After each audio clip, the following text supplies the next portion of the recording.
இன்றே டவுன்லோட் செய்து உங்கள் ஃபேவரட் ஷோக்களை என்ஜாய் பண்ணுங்க. எங்களை மன்னிச்சிரு லக்ஷ்மி. ஐயோ, என்ன மாமா இதெல்லாம்? நான் போய் உங்களை மன்னிக்கிறதா? உங்க இடத்துல வேற யார் இருந்தாலும் அப்படிதான் யோசிப்பாங்க, அப்படிதான் தப்பாவும் நினைப்பாங்க. ஆனா உன் இடத்துல யார் இருந்திருந்தாலும் இவ்வளோ பொறுமையா இருந்திருக்க மாட்டாங்க. செஞ்ச வேலைய பெருமையா சொல்லிக்குவாங்க. எல்லார்கிட்டயும் நல்ல பேர் தான் வாங்கணும்னு நினைப்பாங்க.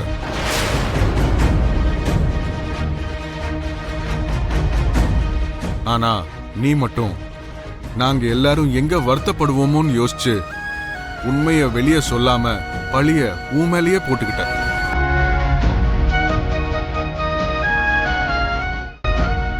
சரி, இப்போவாவது உள்ள போலாம் வா லக்ஷ்மி.